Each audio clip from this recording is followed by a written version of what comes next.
his karate lessons might not turn him into a black belt. Hi-ya! And even after band camp, he might not be the greatest musician. But with the 3% annual percentage yield you can earn on a PenFed premium online savings account, your goal of supporting his dreams... Thanks for everything, Mom and Dad. ...will always be worth it. Apply today at PenFed.org/savings. Federally insured by NCUA. $5 minimum to open account. To receive any advertised product, you must become a member of PenFed. PenFed's got great rates for everyone. Hi, this is James Mercer from The Shins. This is Shirley Manson. This is Lo Tolhurst, co-founder of The Cure. This is Huey Lewis, giving you the story behind the song. The Story Behind the Song is back with an exciting second season. We peel back the layers on music's most iconic hits with legendary artists like The Killers, Heart, the B-52s, Violent Femmes, Jewel, Huey Lewis, Modern English, and more. To keep the music flowing, we'll be sprinkling in classic episodes from our archives between each new one. So check out The Story Behind the Song wherever you get your podcast.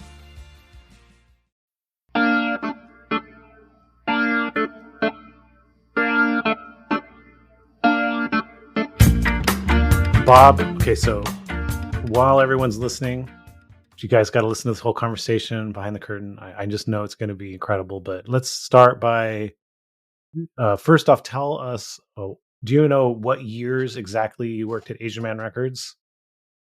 Yeah, I worked at Asian Man 2 different stints, actually. I briefly worked there like 2007 to 2008-ish. Mm-hmm. And at that time, I helped out with mail order. I would just come in for half a day, do mail order, and leave. And then I came back to Asian Man 2011. So I was there 2011 to 2016, kind of as like the main right-hand man. Okay, so we'll go into Asian Man more detail later. Just wanted to establish your era. And also, let's kind of establish, too, where people might know you from, because you've done various music projects. What would you say is the thing that is most known from the Bobosphere? Probably Shinobu is the band that people would know me from. We had a record on Asian Man. My much more talented bandmates, Matt and Mike, went on to play in bands that people know, like Bomb the Music Industry and the Jeff Rosenstock Band and Hard Girls and stuff. Mm-hmm. So I got to ride some good coattails with them. And then, of course, I can't leave out my other well-known band, Narboots. Oh, yeah. Illustrious band members who've gone on to big things. Big things, yeah. And listeners of this podcast have heard many, many Narboots stories, and hopefully they'll hear a few more tonight. But, I mean, I think maybe a lot of people know you from your hip-hop career as Boboso. I think that's very generous to say that many people would know me, because I mean, very few. you were featured on Ska Dream, so. Oh, true. So I did, and also Jeff, didn't Jeff release your records on quote unquote, or at least one or two of them? Yeah, he did. One or both, I can't remember, but for sure, I got written up in Pitchfork thanks to Ska Dream. So I'm definitely. So there was a Boboso mentioned in the Pitchfork review? Yeah. They were like, nerdcore rapper Boboso. And they quoted my Homer Simpson in the Bramble line, and they're like, the record's almost all the same, except for the addition of this one rap verse. I was like, that's what's up. How did you feel about being labeled nerdcore? Yeah. I guess it's pretty apt. I have a noticeable lisp, and I'm rapping about fucking the Vandals and fucking Homer Simpson in a song. Pretty apt description of me, I guess. We haven't gone behind the curtain yet. Bob, would you be willing to do a little freestyle for everybody so they can just see the skills that you have? And we used to do this in Narboots. I should preface that we used to freestyle, and oftentimes we would take topic suggestions from the audience, and you would crush it every time. A very generous compliment, but yeah, let's try it out. Sure. You guys got a topic you want me to try out here? Yeah, I got you. Whammy bar. All right. I'm chilling here with Sody, Sammy, hitting that whammy bar. gonna go far to the stars and the galaxies abroad. You know that I always love to be a fraud. When I'm freestyling, people know that I can't do it. I always screw it up. In defense of ska, trying to be rude with the attitude, put you in the mood to whammy again.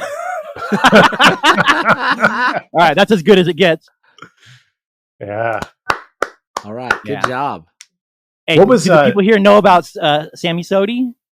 That was my one good reference. It comes up occasionally, or it has come up. So some fair enough. The real ones do. Have you ever heard Sammy Sodi, Bob? I have, yeah. So known good. for his conversational skills on the phone. Yeah. What else? What do we got to say to kind of set people up to tease this episode? Or do we just dive right in? Do we go behind the curtain? So this people, hey, donate to our Patreon to hear this riveting conversation based off of this intro. Well, before we go behind the curtain, maybe you moved away from San Jose. Yeah. Known for Lavix orange sauce, which I think you tried to approximate at one point. Yeah, their orange sauce, I've discovered it's irreplaceable. They got something unique going. I have a really good formula of my own, but theirs just hits in a different way. Yeah. I love their orange sauce. I still pick up a bottle almost every time I go back. Yeah. So now you're living in SoCal. What? Yes, sir. What's your so we need to get your a burrito update from you. What are you eating in SoCal? All right, my favorite burrito, 2 different spots. My favorite breakfast burrito is from a place called Lucky Boy. That's like one of those Greek style like greasy spoons that has hamburgers and burritos and all that shit. Really good. That's in Pasadena. And then there's a neighborhood called Atwater where the Beastie Boys had their studio.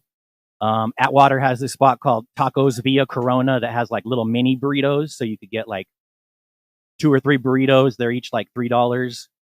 And it's super simple, super good. That's probably my favorite other burrito spot.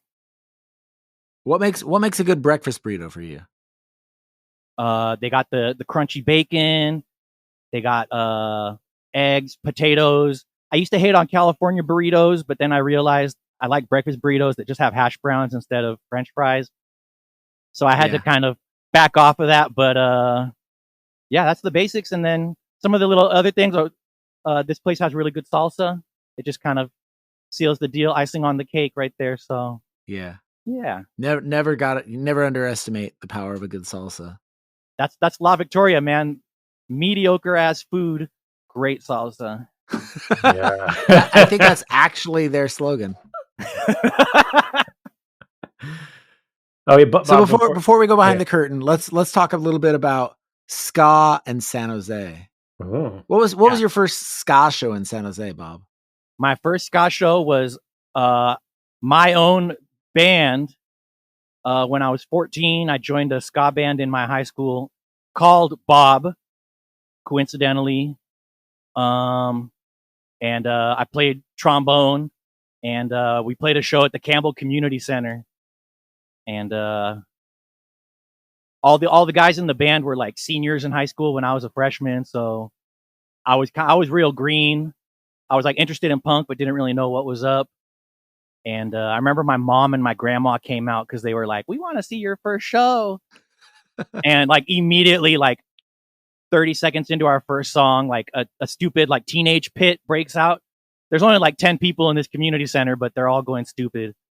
And it like scared my mom and my grandma away. So they left like 5 minutes into the show. That's like the most vivid memory I have of it. So they were getting ready to start skanking, and then the kids got a little too rough in the pit. Too rowdy. Yeah. And then after that, I'm trying to think what other ska shows I saw. I probably saw like Slow Gherkin was probably one of the early bands I saw. I saw Slow Gherkin a lot growing up, and like Short Round. I kind of missed all like the heyday of like I definitely missed Skank and Pickle. I missed like the Chinkies. I I even missed like some other cool bands that like I found out about and had their CDs. Like I missed Blind Spot. I definitely saw Monkey. Shout out San Jose Legends Monkey. I definitely saw them. Yeah. They just played Santa Cruz recently, by the way. Hey, that's cool. They were actually Monkey was my first ska CD. I got to keep it real. I got that one with the $30 suit. That was a hit right there. Got my suit, got my tie. Yeah, and I like that song. That one's still to this day. It's probably my favorite Monkey song. Shout out Curtis. Were you guys roommates? No, I was never roommates with Curtis. But okay, the legendary story I have is that we played the very first Monkey show at Curtis's house. Yep. Did Mike live there too? He did. I don't know if he lived there at that moment, but he did at some point live there. Okay. I was at that show too. Yeah. You know who else played that show, Bob, and then we missed? Do tell. Slapstick. We left because they played after Monkey, I guess. And or at least I left because the sax players wanted to go home and go to bed. Oh. Dude, that is whack. Slapstick. Super whack. Dang. Y'all fucked up. One more behind the curtain question for people. Are you playing music?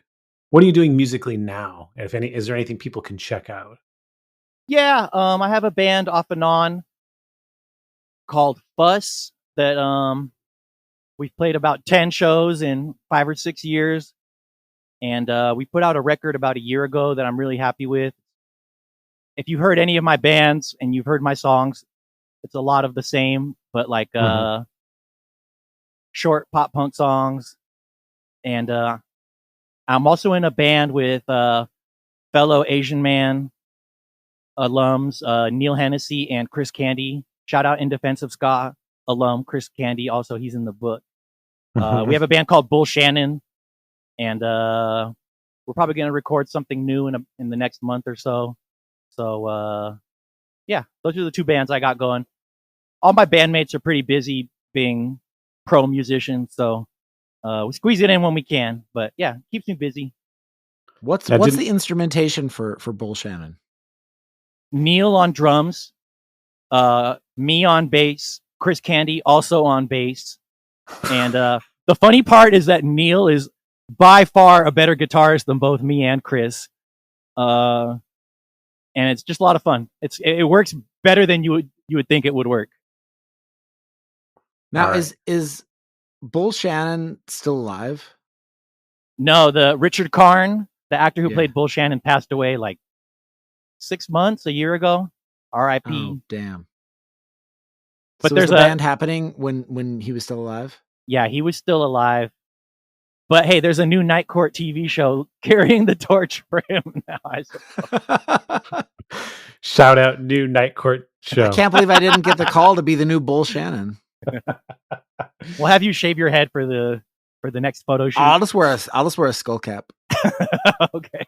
You might be tall enough. You might be tall enough to play that character. Yeah, I think so. Yeah. Has Jonathan Larroquette come and seen Bull Shannon before?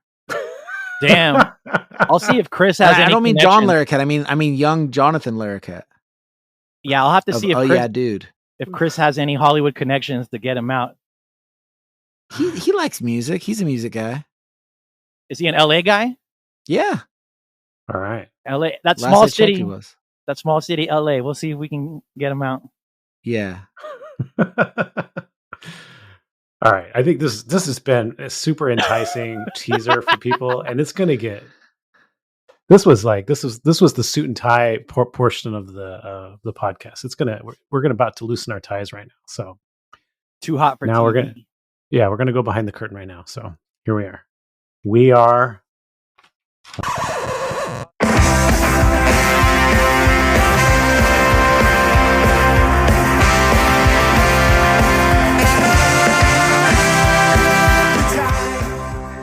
All right, so that's it for now for our conversation with Bob. You want to hear what it's like to work at Asian Man Records? Sign up for our Patreon. That's right, for only $5, you can hear a whole lot more of our conversation with Bob and other people who worked at Asian Man Records. And if Mike Park asks you, do not send him the episode. Okay? Got it? Good. Ska now, more than ever.